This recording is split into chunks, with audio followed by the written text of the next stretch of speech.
If you've played this game, I imagine those two chimes strike a chord, pun intended. My name is, of course, CouchCoop, and I just want to keep regulars updated. I have been a little bit off the radar over the last 4 or 5 days. My internet's down, full stop, got to get a new router. It has caused major disruption and sent me nearly insane. I am working on 2 larger videos. We've got some massive local co-op news over on PSN Extra. I'll keep you guys updated at the end of the video. But it has given me the opportunity to talk about 2012's excellent FTL, Faster Than Light, the indie game that kind of rocked the streaming scene. They also came out with Into the Breach, which is a game I desperately want on the channel at some point.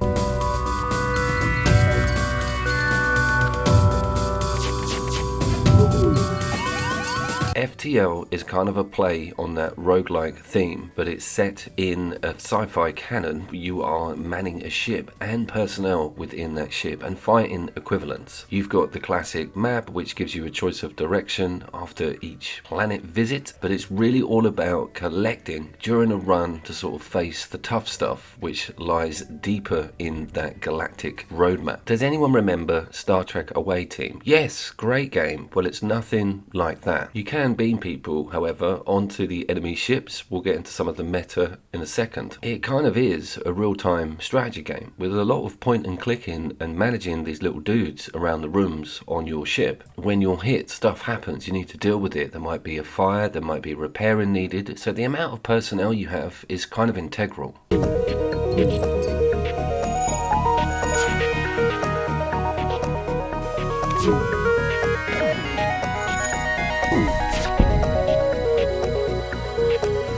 And that's sort of your first stage of micromanagement, is dealing with a fire and dealing with the doors. You can open exterior doors and flood the area with a non-oxygen environment, meaning the fire will go out pretty sharpish, but all personnel within the vicinity will start losing health as well. It's a very endearing mechanic, and it's kind of stage 1 for dealing with some major problems. Troops can put the fires out manually, but again, they do run the risk of either starving of oxygen or burning alive, and losing a crew member is a major blow. You'll see that I've got them over on the top left there, and they come in different species, which is something else that we'll get to in a second. You will sometimes get rewarded someone after a fight, or you can purchase them in the stores, which are put randomly into the map sections, and there's quite a lot of decision making to be had about whether you visit one, what you buy, and what you need. This footage here is after a fight, so I'm sort of dealing with the aftermath and trying to contain a fire, trying to keep my crew alive so I can get on to the next sector. Just this sort of stuff in itself is quite fun, and it's kind of what attracted me to the game. But let's get to the combat, because that really ripens after you understand the game's message and getting newer, cooler equipment the further you get into this campaign, in inverted commas.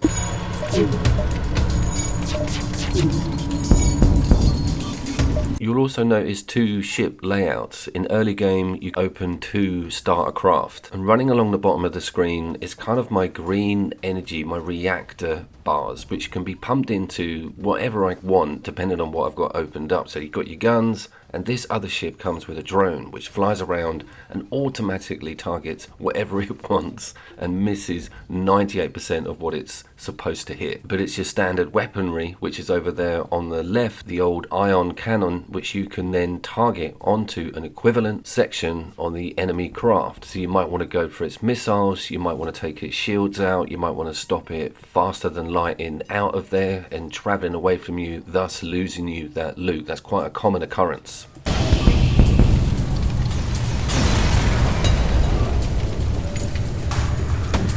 The other common occurrence is, of course, death, and that may put some people off. This game does appear quite difficult if you don't make the right decisions and pick the correct fights. Managing where you're going in that galaxy and dealing with the fact that there's a rebel force forcing you to the exit, either one side to the other. You cannot hang about and visit every location. So much detail starts to pour in with what this game's message is the more hours you put in. There are so many different directions to take your ship, and there are so many different ship builds to potentially unlock. That's another massive pull, is to see what you can get to take out there and fight. They might come with more crew members, bigger starter weapons, a different layout, better shields. What you're seeing here is extremely early game, and I immediately fall foul of any high-ranking pirate ship. So I'm sort of tiptoeing around that map just to try and get to the sectors to get some cool craft unlocked. This is the overall sort of galaxy selector I'm going to go with. So you can see the different directions. There's different factions that run certain points on that map, and that brings me over to the species. There's quite a lot to work with. The early races are mantis people and rock dudes, and if you manage to get some of them on your team, they come with their own perks and advantages. The mantis people can move pretty damn fast, and the rock guys seem to be slightly more impervious to fire and better at dealing with it. In this footage you can see I've got a second drone going, which I'm swinging in and out dependent on what sort of power I'm using. The on-the-fly management of power is actually quite fun also, and you can auto-aim to a section of the enemy ship, thus freeing up the old brain to concentrate on damage maintenance over on your side of the screen, which is something I'm doing kind of constantly.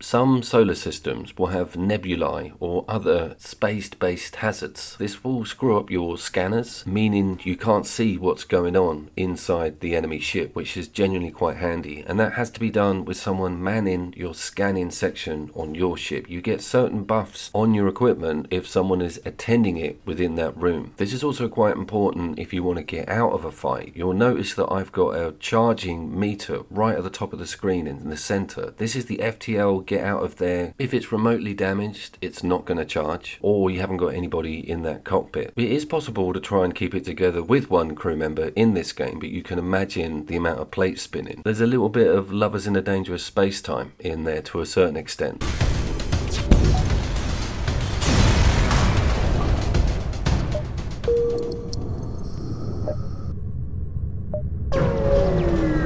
Here's a better look at that sector map. You can see the choices and the exit, and you can either go right through a nebula, go via a shop. There's even distress calls, and sometimes you'll see a quest icon. It might have to be opened up from talking to an NPC. That's a majorly cool section. This is where you could potentially upgrade your reactor, and that is what you want to do, is knock around until you've got beefy enough to then go to the next galaxy.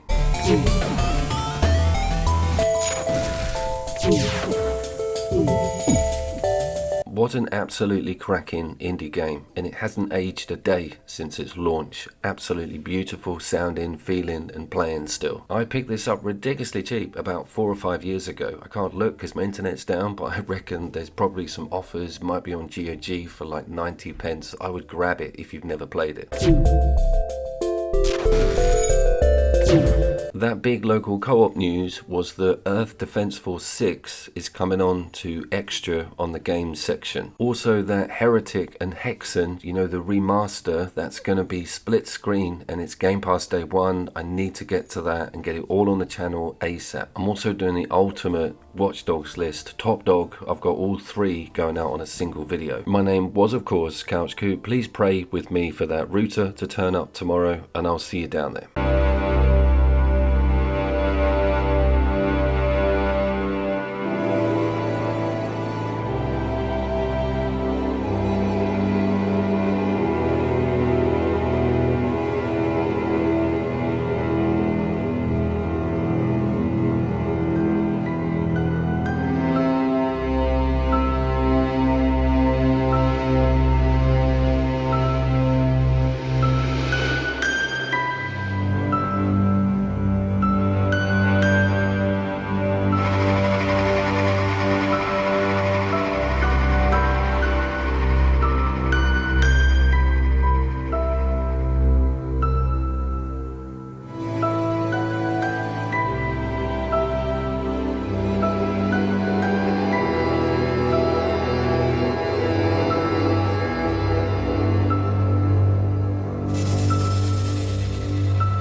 Bye.